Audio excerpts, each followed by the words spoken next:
again! I've missed you two! Are you ready? Very well. Are you sure this is gonna work? I gotta admit, it's bold. Color me impressed. It's worth a try. The point of discussion is to arrive at a solution. Let's cut the small talk and move to the next point. You're making Paimon nervous.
You're finally done. I have some other stuff to take care of. Catch you all later.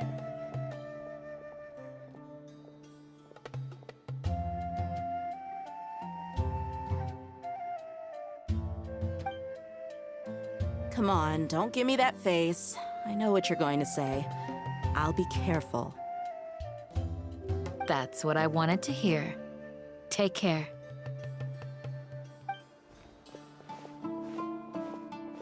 Well, Traveler, Paimon, judging from your expressions, the meeting must have been quite productive.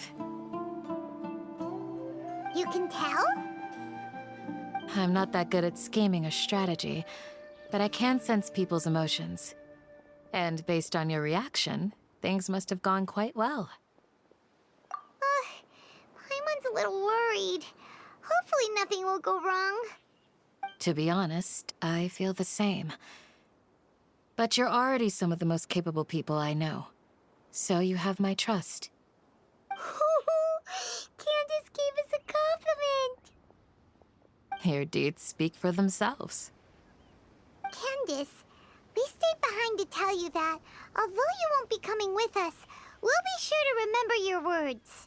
I'm very glad to hear that. I've said the same thing to everyone here today as I said to you when you arrived. Your safety is the most important thing. Only when you're safe can the plan be successful. So please, take care. You're welcome. And thank you for taking my advice. Good luck with everything. I'll be here in the village praying for you.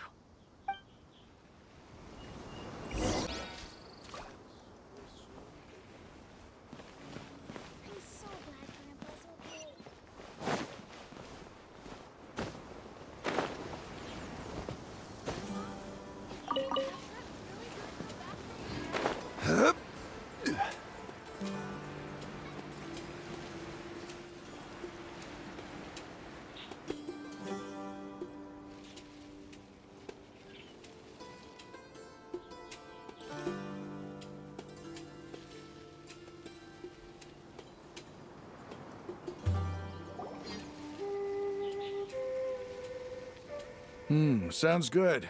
I'll go make some preparations. Okay. Alhaitham! Have you finished saying your goodbyes? Yeah! Also, Candace told everyone to be careful. Yes, she did. But I think my point also bears repeating. Our plan is not child's play. We won't be able to achieve anything if we're simply careful. We must go beyond that and fully commit ourselves to it. I hope this is clear to you. Huh?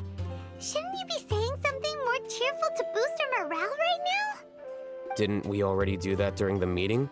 You can never have enough words of encouragement. In that case, Candace can cuddle you to your heart's content while I continue to remind you of the seriousness of our situation. We all have our jobs to do, after all. It's like how some people can be put in charge of logistics while others will fight on the front lines. Speaking of the front lines, you don't look anything like a soldier.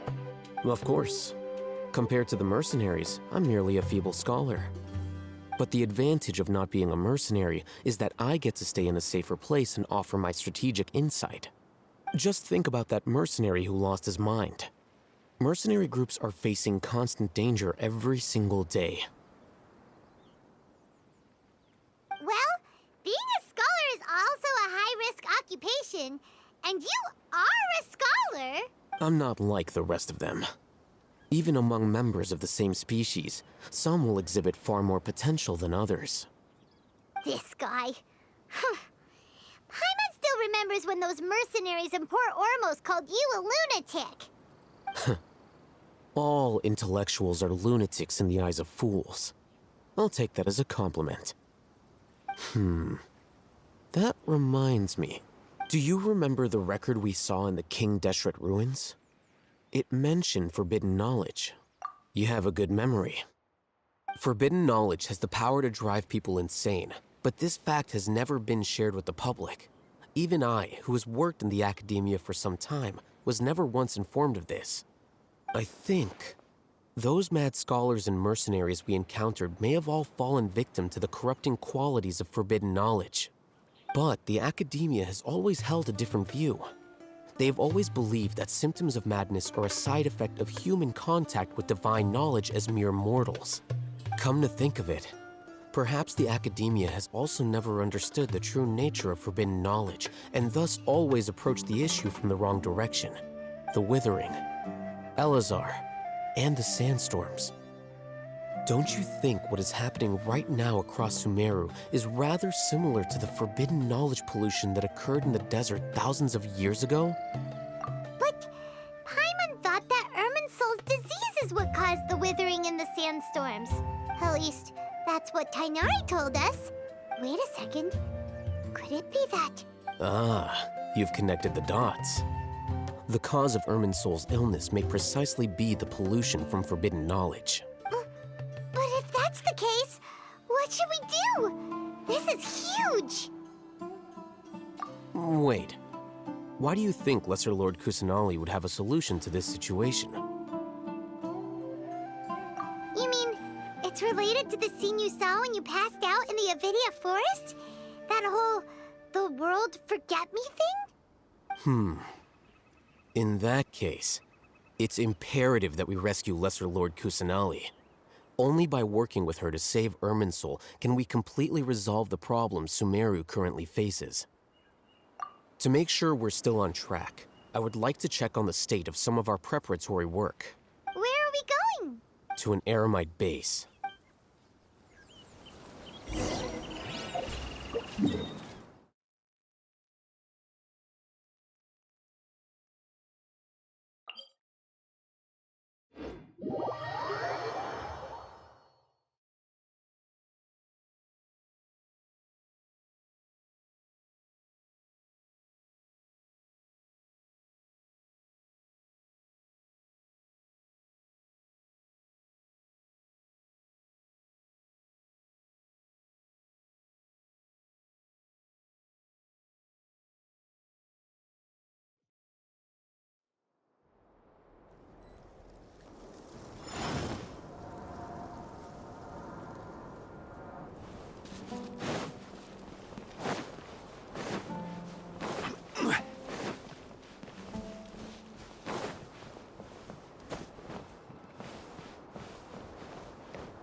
Oh, you made it. Huh? I gave them some technical work to do. Ah, it's the scribe. And is that the traveler I see? How's the work going? Ah, yes! We have fixed the devices according to your instructions. One of them is already ready for use, while the others are still under repair. Aren't those devices for canned knowledge extraction? What are you doing with those? Look here. Huh? More canned knowledge? Are you going to put more weird stuff into his head again? What's that look on your face? Are you scared? Paimon's a little scared, but very, very furious! That's an interesting response.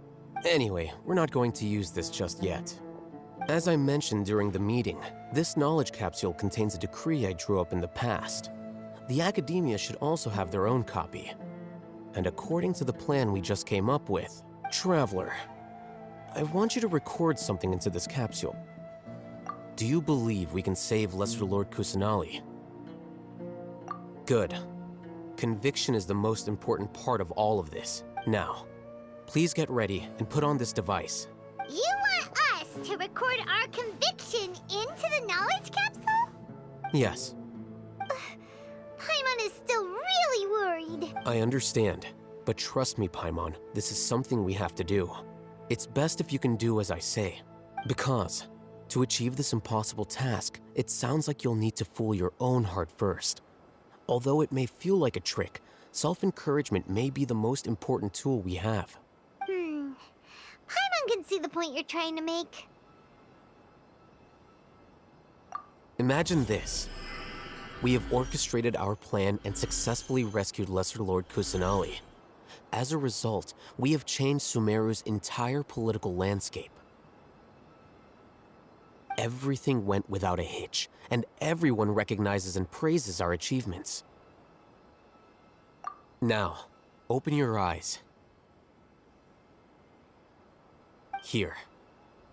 What's this? Read it out loud.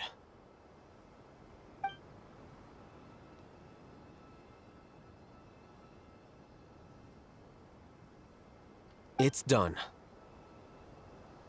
Is your head okay? Does anything hurt? It's just a recording. There should be no negative effects.